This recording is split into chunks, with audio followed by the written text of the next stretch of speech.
Boa noite, sou Josilene Mendes, sou psicóloga e hoje eu vou falar sobre as fases do luto. Mas antes precisamos entender o que é o luto. Luto é todo o processo que implica perdas. Perdas afetivas, perdas financeiras, perdas de um ente querido, perda da saúde. Então, todo o processo que implica perda se caracteriza em um luto. E o luto tem 5 fases. A primeira delas é a negação. Vamos supor que uma pessoa descobre uma doença grave, por exemplo.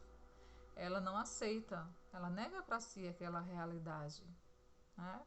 A segunda fase é a raiva ou a revolta, onde a pessoa externaliza todo o sentimento de raiva e de revolta. Mas por que comigo? Por que isso está acontecendo?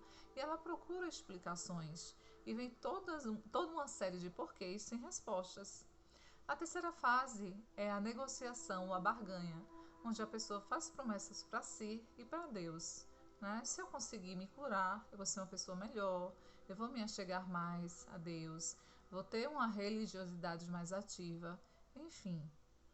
Quando ela vê que nada disso adianta, ela entra num processo de depressão.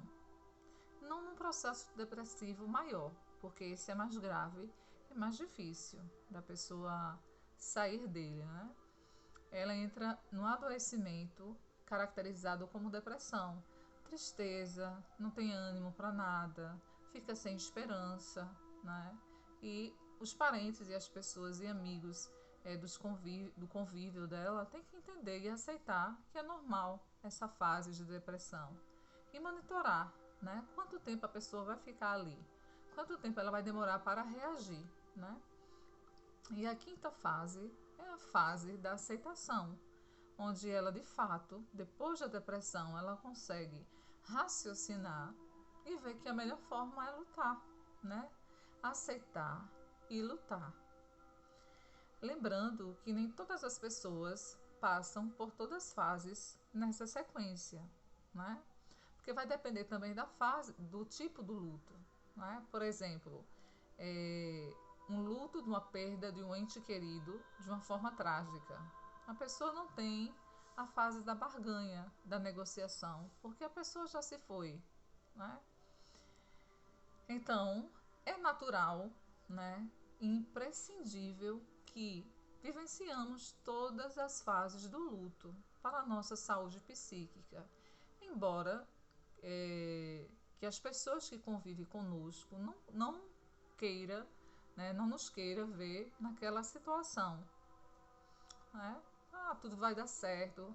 Claro que devemos receber palavras de incentivo, palavras de conforto. Os entes queridos, parentes, têm que dar toda uma assistência emocional, né? Dar todo um apoio psicológico, mas tem que entender que a pessoa tem que passar pelas fases, por todas as 5 fases do luto.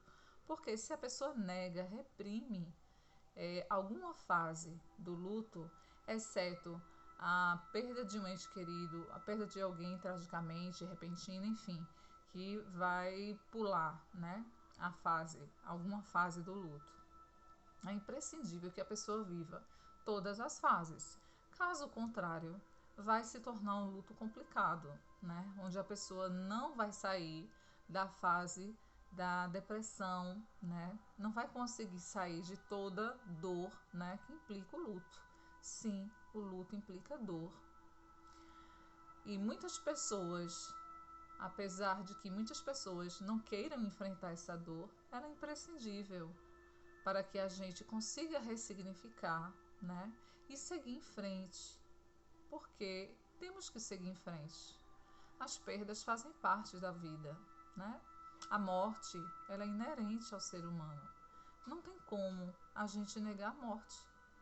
A partir do momento que temos vida, sabemos que é inevitável o processo da morte, né? Além da morte, é inevitável o processo das perdas, dos fracassos. Somos seres humanos, né? Somos passíveis a erros, a perdas, mas eu quero dizer uma coisa para você. Nós temos suporte psicológico suficiente para passar por qualquer coisa que nos vier, né?